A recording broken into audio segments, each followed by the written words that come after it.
Warga Dusun Munduk, Desa Banjar, Kecamatan Banjar, kemarin mendadak geger. Tukang ojek ditemukan tewas dengan luka bakar di sekujur tubuhnya di sebuah gubuk di desa setempat.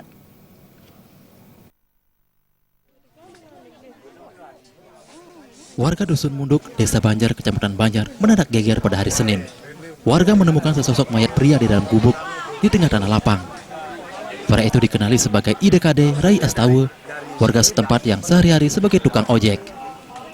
Tragisnya, korban ditemukan tidak bernyawa dalam kondisi mengalami luka bakar di sekujur tubuhnya. Cucu korban, Ida Bagus Rangga, menuturkan, sejak 2 hari yang lalu kakeknya tidak pulang ke rumah. Mengetahui sang kakek tidak pulang, dirinya bersama sang ibu berusaha mencari ke rumah teman almarhum. Pencarian itu gagal, dan pencarian dilanjutkan ke gubuk yang berlokasi tidak jauh dari rumahnya di pusat desa. Sekitar pukul 13.00 WITA, sang ibu menemukan sepeda motor almarhum terparkir tidak jauh dari gubuk. Bersama ibunya, dirinya terkejut melihat sebagian atap gubuk milik almarhum terbakar.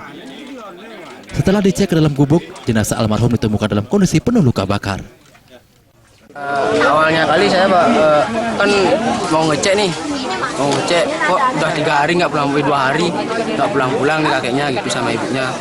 Tak cek lah ke sini, kelihatan dari luar tuh udah terbakar tuh di atasnya.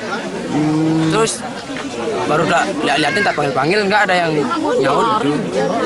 Baru gini tak liatin motornya, kok ada motornya, orangnya nggak ada gitu.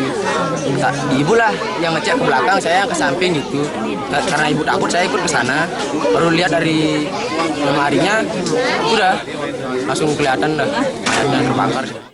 Kapolsek Banjar Kompol Anak Agung Gede Sene seizin Kapolres Buleleng mengatakan, polisi masih menyelidiki kasus penemuan mayat di dalam gubuk tersebut.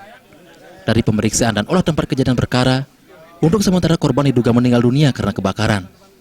Pemicu kebakaran hingga merenggut nyawa korban masih belum diketahui. Bahwa pada hari Sabtu, korban meninggalkan rumah dari Banjar Munduk menuju ke sini menggunakan sepeda motor. Ya. Kemudian menurut keterangan daripada anak korban, bahwa dari orang tua beliau ada medikal atau riwayat sakit yang diduga penyakit jantung. Pihak keluarga almarhum sepakat untuk tidak mengizinkan polisi melakukan otopsi terhadap jenazah korban. Pihak keluarga langsung mengevakuasi jenazah untuk dikuburkan di kuburan desa setempat. Komang Yuda, Bali TV.